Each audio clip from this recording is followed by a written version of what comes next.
ତୁମେ ମାନେ ଜାଣିଛ ଯଦି ଆମେ ଏକ ବ୍ୟାଟେରୀକୁ ଏକ ରେଜିଷ୍ଟରରେ ଲଗାନ୍ତି ତାହେଲେ ଏକ ବିଦ୍ୟୁତ ସ୍ରୋତ ପ୍ରବାହିତ ହୁଏ। ତେଣୁକରି ଆମେମାନେ ଯଦି ଏତାର ଏକ ବ୍ୟାଟେରୀ ଯାହାର କି ଭୋଲ୍ଟେଜ ବା ବିଦ୍ୟୁତ ବିଭବର ପାର୍ଥକ୍ୟ ହେଉଛି ଭି ଏବଂ ରେଜିଷ୍ଟର ବା ପ୍ରତିରୋଧ ଯାହାର କି ଭ୍ୟାଲ୍ୟୁ ହେଉଛି ଆର୍ କୁ ଲଗାଇବା ତାହେଲେ ଏଠାରେ ଏକ ବିଦ୍ୟୁତ ସ୍ରୋତ ପ୍ରବାହିତ ହେବ।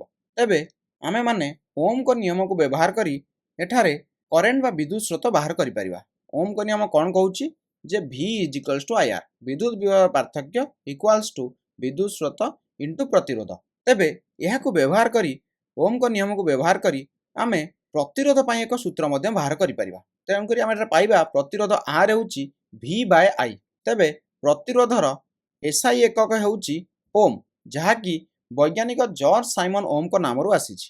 ତେବେ ତୁମମାନଙ୍କ ମଧ୍ୟରୁ କେହି ଭାବିପାରନ୍ତି ଯଦି ଆମକୁ ପ୍ରତିରୋଧକୁ ବଢ଼ାଇବାର ଅଛି ତାହେଲେ ଆମେ ଭିକୁ ବଢ଼ାଇ ଦେଲେ ପ୍ରତିରୋଧର ଭ୍ୟାଲୁ ବଢ଼ିଯିବ। ମାନେ ଭିକୁ ଆମେ ଯଦି ବଢ଼ାଇଦେବା ଭି ବଢ଼ିଗଲା ତେଣୁକରି ପ୍ରତିରୋଧ ବଢ଼ିଯିବ। କିନ୍ତୁ ଆମମାନେ ଯଦି ଭିକୁ ବଢ଼ାଇଦେବା ତାହା ସହିତ ଆଇ ମଧ୍ୟ ବଢ଼ିଯିବ। କାହିଁକିନା ଓମଙ୍କ ନିୟମ କହୁଛି ଯେ ଆମେ ଯଦି ବିଦ୍ୟୁତ ବିଭବର ପାର୍ଥକ୍ୟକୁ ବଢ଼ାଉଛନ୍ତି ତାହେଲେ କରେଣ୍ଟ ବା ବିଦ୍ୟୁତ ସ୍ରୋତ ମଧ୍ୟ ବଢ଼ିଯିବ। ତେଣୁକରି ଆଉ ଉପରେ ଯେତିକି ବଢ଼ିବ ଭି ଯେତିକି ବଢ଼ିବ ତଳେ କରେଣ୍ଟ ମଧ୍ୟ ସେତିକି ଟାଇମ୍ସ ବଢ଼ିବ। ତେଣୁ ଉପରେ ଯାହା ଏବଂ ତଳେ ସେୟା ଆସିବ ତାହା କ୍ୟାନସେଲ କରିଯିବ। ତେଣୁ ରେଜିଷ୍ଟାନ୍ସ କ'ଣ ହୋଇଯିବ ସ୍ଥିର ବା ପ୍ରତିରୋଧର ଭ୍ୟାଲୁ ହୋଇଯିବ ସ୍ଥିର। ଯଦି ଏହା ଏକ ଓହମିକ ରେଜିଷ୍ଟର ହୋଇଥିବ, ଯଦି ଏହା ଓହମିକ ମାନେ କ'ଣ ଯଦି ଏହା ଓମଙ୍କ ନିୟମକୁ ପାଳନ କରୁଥିବ ତାହେଲେ ସେ କେସ୍ରେ କ'ଣ ଆସିଯିବ ଏ ଆମର ଆର୍ ଟି ସ୍ଥିର ଆସିଯିବ। ଆମର ଆର୍ ଟି କ'ଣ ଆସିଯିବ ପ୍ରତିରୋଧୀ କ'ଣ ଆସିଯିବ ସ୍ଥିର ମାନେ କନଷ୍ଟାଣ୍ଟ ଚେଞ୍ଜ ହେବ ନାହିଁ। ତେଣୁକରି ଏପରି ଭାବିବା ଯେ ପ୍ରତିରୋଧକୁ ବଢ଼ାଇବାକୁ ଆମେ ଯଦି ବିଭବର ପାର୍ଥକ୍ୟକୁ ବଢ଼ାଇ ଦେବା ତାହେଲେ ପ୍ରତିରୋଧ ବଢ଼ିଯିବ, ଏପରି ଭାବିବା ସମ୍ପୂର୍ଣ୍ଣ ଭାବେ ଭୁଲ। ତେଣୁକରି ଯଦି କେହି ରେଜିଷ୍ଟର ବା ପ୍ରତିରୋଧର ଭ୍ୟାଲୁ ବଢ଼ାଇବାକୁ ଚାହୁଁଛନ୍ତି ତାହେଲେ ଆମକୁ କ'ଣ କରିବାକୁ ପଡ଼ିବ, ଆମକୁ ଏହା କେଉଁ ପଦାର୍ଥରୁ ବନିଛି ତାହାକୁ ବଦଳାଇବାକୁ ପଡ଼ିବ ଏବଂ ଆମକୁ ତାର ଲମ୍ବ ବଦଳାଇ ଆମେ ଲମ୍ବ ବଦଳାଇ ମଧ୍ୟ ରେଜିଷ୍ଟର ବା ପ୍ରତିରୋଧର ଭ୍ୟାଲୁ ବଦଳାଇ ପାରିବା। ସେହିପରି ପ୍ରସ୍ତଚ୍ଛେଦ ବଦଳାଇ ମଧ୍ୟ ଆମେ ରେଜିଷ୍ଟରର ଭ୍ୟାଲୁ ବା ପ୍ରତିରୋଧର ଭ୍ୟାଲୁ ଚେଞ୍ଜ କରିପାରିବା। ମାନେ ଆମେ ଏହାର ଆକାର ଆକୃତି ଏବଂ କେଉଁ ପଦାର୍ଥରୁ ବନିଛି ତାହାକୁ ବଦଳାଇ ଆମେ ପ୍ରତିରୋଧର ଭ୍ୟାଲୁକୁ ବଦଳାଇ ପାରିବା। ଏବେ ଚାଲନ୍ତୁ ଦେଖିବା ଏହାକୁ ଆମେ କେମିତି କରିବା ବା ଲମ୍ବକୁ ବଦଳାଇଲେ କାହିଁକି ରେଜିଷ୍ଟାନ୍ସର ଭ୍ୟାଲୁ ବଦଳୁଛି ଏବଂ ପ୍ରସ୍ତଚ୍ଛେଦକୁ ବଦଳାଇଲେ କାହିଁକି ପ୍ରତିରୋଧ ବା ରେଜିଷ୍ଟାନ୍ସର ଭ୍ୟାଲୁ ବଦଳୁଛି। ତେବେ ଚାଲନ୍ତୁ ଆମେ ନେବା ଏକ ସିଲିଣ୍ଡର ଆକୃତିର ରେଜିଷ୍ଟର। ଆମେ କ'ଣ ନେଲେ ଏକ ସିଲିଣ୍ଡର ଆକୃତିର ରେଜିଷ୍ଟର। ଏହା ହେଉଛି ତୁମର ରେଜିଷ୍ଟର ଏବଂ ଏଠାରେ ଏକ ପ୍ରାନ୍ତରେ ଏକ ତାର ଲାଗିଛି ଆର ପ୍ରାନ୍ତରେ ଆଉ ଏକ ତାର ଲାଗିଛି। ଏବେ ଚାଲନ୍ତୁ ଦେଖିବା ଏହା କିପରି ଦୈର୍ଘ୍ୟ ଏବଂ ପ୍ରସ୍ତଚ୍ଛେଦ ଉପରେ ନିର୍ଭର କରୁଛି। ତେବେ ଏହା ହେଉଛି ଏହାର ଦୈର୍ଘ୍ୟ ଏବଂ ଏହା ହେଉଛି ଏହାର ପ୍ରସ୍ତଚ୍ଛେଦ, କାହିଁକିନା କରେଣ୍ଟଟି ବା ବିଦ୍ୟୁତ ସ୍ରୋତଟି ଏହିପରି ପଶୁଛି। ତେବେ ଆମେ ଯଦି ଏହାର ଦୈର୍ଘ୍ୟକୁ ବଢ଼ାଇ ଦେବା ତେବେ ଭାବନ୍ତୁ କରେଣ୍ଟକୁ ବର୍ତ୍ତମାନ ବେଶୀ ବାଟ ଯିବାକୁ ପଡ଼ିବ। କରେଣ୍ଟକୁ ବେଶୀ ବାଟ ଯିବାକୁ ପଡ଼ିବ ମାନେ ଆମେ ସେଥିରୁ କ'ଣ ଭାବିପାରିବା ଯେ ତେଣୁକରି ତାର କରେଣ୍ଟକୁ ବେଶୀ ବାଟ ଯିବାକୁ ପଡ଼ୁଛି, ତେଣୁକରି ତାର ଏହି ତାରଟିର ଯଦି ଲମ୍ବ ବଢ଼ାଇ ଦେଲେ କରେଣ୍ଟ ବେଶୀ ବାଟ ଗଲା ତେଣୁକରି ତାର ପ୍ରତିରୋଧ ବା ରେଜିଷ୍ଟାନ୍ସ ବଢ଼ିଗଲା।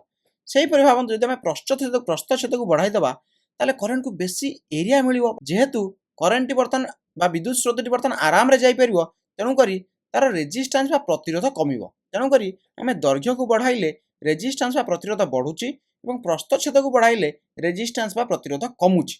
ଏହାକୁ ଆମେ ମ୍ୟାଥମେଟିକାଲି କିପରି ଲେଖିପାରିବା, ଆମେ କହିପାରିବା ଯେ ରେଜିଷ୍ଟାନ୍ସ ଆର୍ କାହା କାହା ଉପରେ ଡିପେଣ୍ଡ କରୁଛି, ଲେନ୍ଥ ଉପରେ ଡିପେଣ୍ଡ କରୁଛି ମାନେ ଲମ୍ବ ଉପରେ ଏବଂ ପ୍ରସ୍ତଚ୍ଛେଦ ଉପରେ ଡିପେଣ୍ଡ କରୁଛି। ଏବଂ ଏଠାରେ ଜାଣିବା ରଖିବା ଦରକାର ଯେ ଏ ସ୍ଥାନଟି ଫାଙ୍କା ନାହିଁ, ଏ ସ୍ଥାନରେ କିଛି ଗୋଟେ ପଦାର୍ଥ ଥିବ। ତେବେ ଏଠାରେ ଜାଣିବା ରଖିବା ଦରକାର ଯେ ଆମେ ଯଦି ଲମ୍ବକୁ 2 ଗୁଣା କରିଦେବା ତାହେଲେ ରେଜିଷ୍ଟାନ୍ସ ମଧ୍ୟ 2 ଗୁଣା ବଢ଼ିଯିବ। ସେହିପରି ଆମେ ଯଦି ପ୍ରସ୍ତଚ୍ଛେଦକୁ ଅଧା କରିଦେବା ତାହେଲେ ରେଜିଷ୍ଟାନ୍ସ 2 ଗୁଣା ବଢ଼ିଯିବ ଆଉ ପ୍ରସ୍ତଚ୍ଛେଦକୁ ଆମେ 2 ଗୁଣା କରିଦେବା ତାହେଲେ ରେଜିଷ୍ଟାନ୍ସ ଅଧା ହୋଇଯିବ। ତେଣୁକରି ଆମେ କହିପାରିବା ଯେ ରେଜିଷ୍ଟାନ୍ସ ଲମ୍ବ ସହିତ ସମାନୁପାତି ଏବଂ ପ୍ରସ୍ତଚ୍ଛେଦ ସହିତ ପ୍ରତିଲୋମାନୁପାତି। ତେବେ ରେଜିଷ୍ଟାନ୍ସ ବା ପ୍ରତିରୋଧ କେବଳ ଲମ୍ବ ଏବଂ ପ୍ରସ୍ତଚ୍ଛେଦ ଉପରେ ନିର୍ଭର କରେ ନାହିଁ, ଏହା ଉପରେ ମଧ୍ୟ ନିର୍ଭର କରେ ଯେ ରେଜିଷ୍ଟାନ୍ସ ବା ପ୍ରତିରୋଧଟି କେଉଁ ପଦାର୍ଥରୁ ବନିଛି। ଯେପରିକି କିଛି ପଦାର୍ଥ ଅଧିକ ରେଜିଷ୍ଟାନ୍ସ ଦେଲାବେଳେ କିଛି ପଦାର୍ଥ କମ୍ ରେଜିଷ୍ଟାନ୍ସ ଦେଇଥାନ୍ତି। ତେଣୁକରି ଏହା ପଦାର୍ଥ ଉପରେ ମଧ୍ୟ ନିର୍ଭର କରୁଛି। ତେବେ ତାକୁ ଆମେ କିପରି ଦେଖିବା, ସେଥିପାଇଁ ଆମେ ଆଉ ଏକ କନଷ୍ଟାଣ୍ଟ ବା ସମାନୁପାତ ସ୍ଥିରାଙ୍କ ଆଣିଲେ ଯାହାକୁ ଆମେ କହିଲେ ରୋ। ରୋ ହେଉଛି ଏକ ଗ୍ରୀକ୍ ଲେଟର ଯାହାକୁ କୁହାଯାଏ ଆମେ କ'ଣ ପ୍ରତିରୋଧିତା ବା ଇଂରାଜୀରେ ଆମେ ତାକୁ କହନ୍ତି ରେଜିଷ୍ଟିଭିଟି ଅର୍ ସ୍ପେସିଫିକ୍ ରେଜିଷ୍ଟାନ୍ସ, ଯାହାକୁ ଓଡ଼ିଆରେ ଆମେ କହିଲେ ପ୍ରତିରୋଧିତା। ତେବେ ଆମେ ଦେଖିଲେ ଜାଣିବା ଯେ ରୋ ଯେତେ ଅଧିକ ହେବ ପ୍ରତିରୋଧିତା ଯେତେ ଅଧିକ ହେବ ରେଜିଷ୍ଟାନ୍ସ ସେତେ ଅଧିକ ହେବ ବା ପ୍ରତିରୋଧ ସେତେ ଅଧିକ ହେବ। ଫର୍ ଏକ୍ଜାମ୍ପଲ୍ ଯେମିତିକି ତମ୍ବା ବହୁତ କମ୍ ପ୍ରତିରୋଧିତା ଦିଏ 1.618 10⁻⁸ ଆର ଏକକ ବିଷୟରେ ଆମେ ଟିକେ ପରେ କଥା ହେବା। ଏବଂ ରବର ସେହିପରି ବହୁତ ଅଧିକ ପ୍ରତିରୋଧ ଦିଏ ଯାହାକି ହେଉଛି 10⁻13। ତୁମେ ଦେଖିପାରୁଥିବ ଯେ ରବରର ପ୍ରତିରୋଧିତା ତମ୍ବାର ପ୍ରତିରୋଧ ଠାରୁ ବହୁତ ଅଧିକ। ତେଣୁକରି ଆମେ ଯଦି ଏହାକୁ ଫର୍ମୁଲାରେ ଆଣିବା ତାହେଲେ କିପରି ଲେଖିବା R is equal to rho L by A. ତେବେ ଏହା ହେଉଛି ରେଜିଷ୍ଟାନ୍ସର formula R is equal to rho L by A. ତେଣୁକରି ଯେଉଁ ପଦାର୍ଥର ପ୍ରତିରୋଧିତା ଯେତେ ଅଧିକ ହେବ ତାର ପ୍ରତିରୋଧ ମଧ୍ୟ ସେତେ ଅଧିକ ହେବ। ଏହି କାରଣରୁ ହିଁ ମେଟାଲ ବା ଧାତୁରେ ବନିଥିବା କଣ୍ଡକ୍ଟର ଗୁଡ଼ିକ ବା ପରିବାହୀ ଗୁଡ଼ିକ କମ୍ ପ୍ରତିରୋଧ ଦେଲାବେଳେ ଅନ୍ୟ ପଦାର୍ଥ ଯେପରିକି ରବର ଗ୍ଲାସ୍ ଅଧିକ ପ୍ରତିରୋଧ ଦେବେ। ତେବେ ଏହି ପ୍ରତିରୋଧିତାର ଏକକ କ'ଣ ଚାଲନ୍ତୁ ଦେଖିବା। ଆମେ ଏପରି ଲେଖିପାରିବା ଯେ ରୋ is equals to R A Bai L. ତେଣୁକରି ଏବେ ଚାଲନ୍ତୁ ଦେଖିବା ପ୍ରତିରୋଧର ଏକକ କ'ଣ। ଆର୍ ହେଉଛି ରେଜିଷ୍ଟାନ୍ସ ବା ପ୍ରତିରୋଧ ଏକକ ହେଉଛି ଓମ୍। ସେହିପରି ଏରିଆ ବା ପ୍ରସ୍ତଚ୍ଛେଦ ହେଉଛି ମିଟର ସ୍କୋୟାର ଏବଂ ଲେନ୍ଥ ବା ଲମ୍ବ ହେଉଛି ମିଟର। ବର୍ତ୍ତମାନ ଉପରୁ 1 ମିଟର ଏବଂ ତଳ ମିଟର କ୍ୟାନସଲ ହୋଇଯିବ। ତେଣୁକରି ଆମ ପାଖରେ କ'ଣ ରହିଲା ଆମ ପାଖରେ ରହିଲା ଓମ୍ ମିଟର। ତେଣୁକରି ପ୍ରତିରୋଧିତାର ଏକକ ହେଉଛି ଓମ୍ ମିଟର। ଆମେ ଏହାକୁ ଏଠାରେ ଲେଖିଦେବା ଯେ ତମ୍ବାର ଆମେ ପ୍ରତିରୋଧତା ଲେଖିଥିଲେ ତାର ଏକକ ଲେଖିଦେବା ଓମ୍ ମିଟର। ଏଠାରେ ରବର ପାଇଁ ମଧ୍ୟ ଓମ୍ ମିଟର। ତେଣୁକରି ପ୍ରତିରୋଧର ଏକକ ହେଉଛି ଓମ୍ ମିଟର।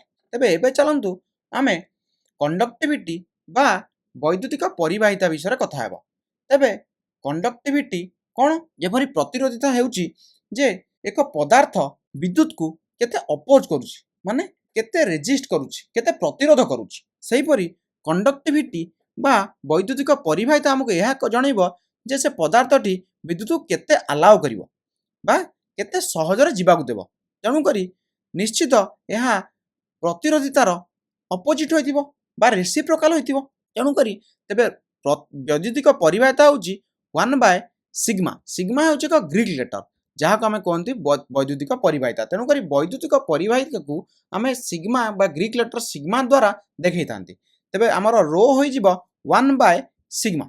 ତେଣୁକରି ଆମେ କହିପାରିବା ଯେ ରୋ ଏବଂ ସିଗ୍ମା ହେଉଛନ୍ତି ପ୍ରତିଲୋମାନୁପାତି। ଯଦି ଏକ ଭଲ ପରିବାହୀ ଅଛି ବା ଭଲ କଣ୍ଡକ୍ଟର ଅଛି ତାହେଲେ ତାର ରୋ ବା ପ୍ରତିରୋଧିତା କମ୍ ହୋଇଥିବ ଏବଂ ସିଗ୍ମା ଅଧିକ ହୋଇଥିବ। ଯଦି ଏକ ଖରାପ ପରିବାହୀ ହେଇଥିବ ବା ଖରାପ କଣ୍ଡକ୍ଟର ହୋଇଥିବ ତାହାର ପ୍ରତିରୋଧିତା ଅଧିକ ହୋଇଥିବ ଏବଂ ସିଗ୍ମା କମ୍ ହୋଇଥିବ। ତେଣୁକରି ଆମମାନେ କହିପାରିବା ଯେ ସିଗ୍ମା ହେଉଛି 1/ρ। ବା ବୈଦ୍ୟୁତିକ ପରିବାହିତା ହେଉଛି 1/ ବୈଦ୍ୟୁତିକ ପ୍ରତିରୋଧିତା। ଚାଲନ୍ତୁ ଏହାକୁ ଏକ ଉଦାହରଣ ନେଇ ବୁଝିବା। ଏହା ଏକ ଆମର ହେଉଛି ରେଜିଷ୍ଟର ବା ପ୍ରତିରୋଧ। ଏହା ହେଉଛି ତାର ଲମ୍ବ ଏବଂ ଏହା ହେଉଛି ତାର ପ୍ରସ୍ତଚ୍ଛେଦ। ଆମେ ଜାଣିଛନ୍ତି ରେଜିଷ୍ଟର କ'ଣ ହେଉଛି ରୋ ଏଲ୍ ବାଇ ଏ। ତେଣୁକରି ବର୍ତ୍ତମାନ ଚାଲନ୍ତୁ ଆଗ ସହିତ କମ୍ପେୟାର କରିବା ପାଇଁ ଆମେ କ'ଣ ନେବା ଏକ ପାଣି ପାଇପ୍ ନେବା ଯେଉଁଥିରେ କି ଜଳ ବା ପାଣି ପ୍ରବାହିତ ହେଉଛି। ତେବେ ଏଠାରେ ପାଣି ଯେଉଁ ପ୍ରବାହିତ ହେଉଛି ଏଠାରେ କ'ଣ ପ୍ରବାହିତ ହେଉଛି ଏଠାରେ ଇଲେକ୍ଟ୍ରନ ପ୍ରବାହିତ ହେଉଛନ୍ତି। ସେହିପରି ଏଠାରେ ପାଣି ପ୍ରବାହିତ ହେଉଛି।